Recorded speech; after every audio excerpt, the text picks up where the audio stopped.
Welcome back again to my channel. Here's a story of deception, betrayal, and colossal heartbreak. Stay tuned and make sure you watch to the end, and kindly subscribe to my channel for more stories if you are a first-timer on this channel. And now the story. The worst kind of betrayal isn't always the loudest. Sometimes, it's silent. Hidden beneath warm smiles, affectionate texts, and the illusion of a shared future. I gave him my love, my trust. 2 years of my life. And in return, he gave me lies. Not just small ones, but one that shattered my entire world. My name is Tracy.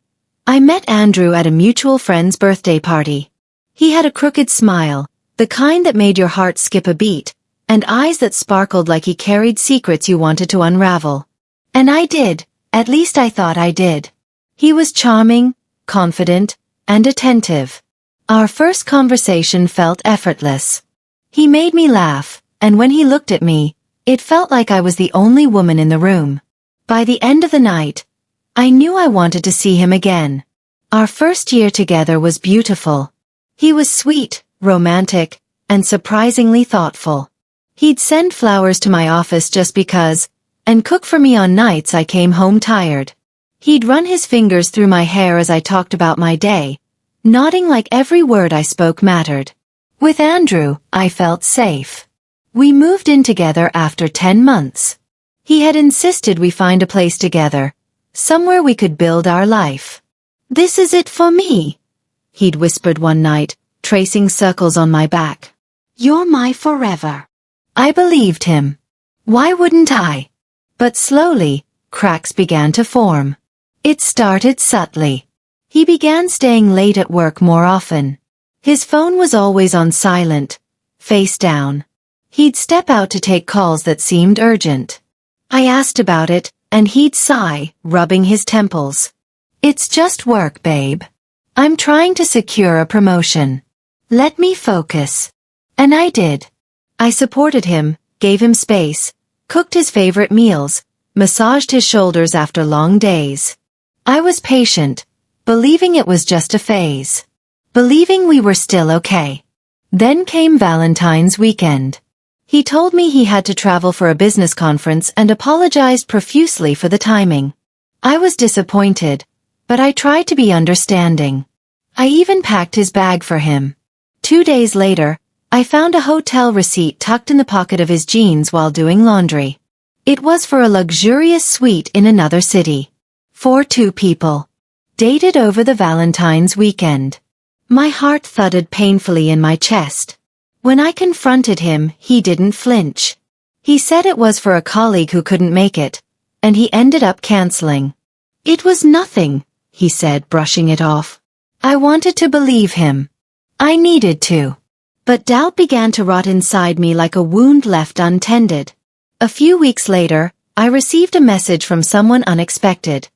His cousin, Claire. We had grown close over the years, bonding at family events and over coffee dates. She knew how serious Andrew and I were. "Are you okay? I heard about Andrew's engagement next weekend. I didn't know you guys were keeping it quiet." The world seemed to stop spinning. Engagement? Next weekend?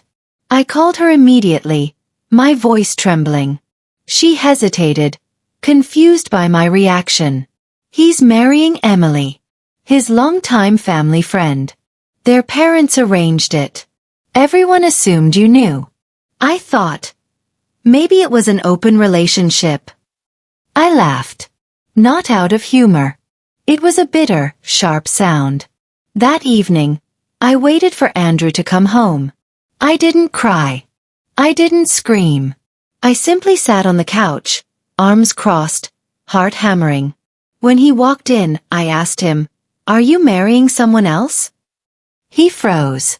Then his shoulders slumped. "You weren't supposed to find out," he said softly. I stared at him, feeling the floor give way beneath me. He admitted everything.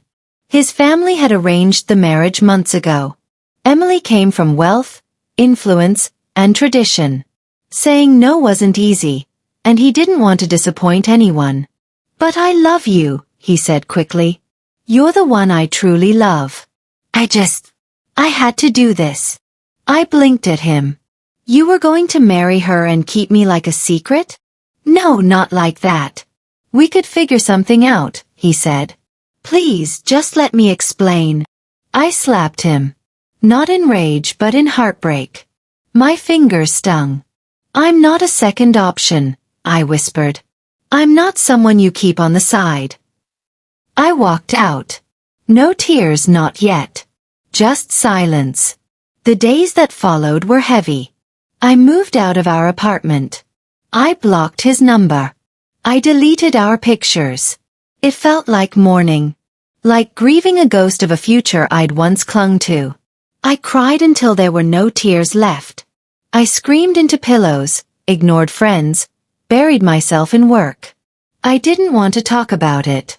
Didn't want to relive it. One evening, I went to return his key. He wasn't home. But Emily was. She opened the door in an elegant robe, her expression confused, then amused. Oh, you must be the ex, she said with a smirk. My hands trembled as I placed the key in her palm. Enjoy the lies, I said coldly. They're all he has to offer. I turned and walked away before she could answer, tears stinging the corners of my eyes. A week later, I was walking through the mall when I saw them. Andrew and Emily, hand in hand, looking like a picture-perfect couple. He saw me. Our eyes met. He tried to smile. I walked past them like I never knew him. But inside I was shaking. That night, I broke down on my bathroom floor, sobbing uncontrollably. The betrayal wasn't just in the lies. It was in how easily he replaced me. In how disposable I felt. I started therapy. I needed someone to help me make sense of the chaos. Claire checked in often. She was as shocked as I was. Angry even. You didn't deserve that, she said during one call. I'm sorry for not saying something sooner. I just assumed you knew. Then, one quiet evening, my phone buzzed. A text from an unknown number. He's married now. I thought you should know. Claire again. I stared at the message for a long time. Then I smiled. Not because I was happy, but because I finally realized it wasn't my loss. It was his. 6 months have passed. I'm still healing. Still cautious. But my heart beats stronger now. I've started dating again. Slowly, carefully. There's a man named Michael I met at the bookstore. We've had coffee a few times. He listens when I speak. He doesn't rush things. He respects my space. One evening, as we walked along the river, Michael paused. I don't know what you've been through, he said gently, but I see strength in your eyes. I'd like to get to know the woman behind them. For the first time in months, I felt a genuine smile stretch across my face. I'm learning to love again, but this time, starting with myself. To the woman reading this, if someone hides you, makes you question your value, makes you feel like you're asking for too much by wanting love, respect, and honesty, walk away. I loved him. Truly. But sometimes, walking away is the most powerful form of love you can give, to yourself. What can you make out of this story? Share your thoughts using the comment section. See you in my next video.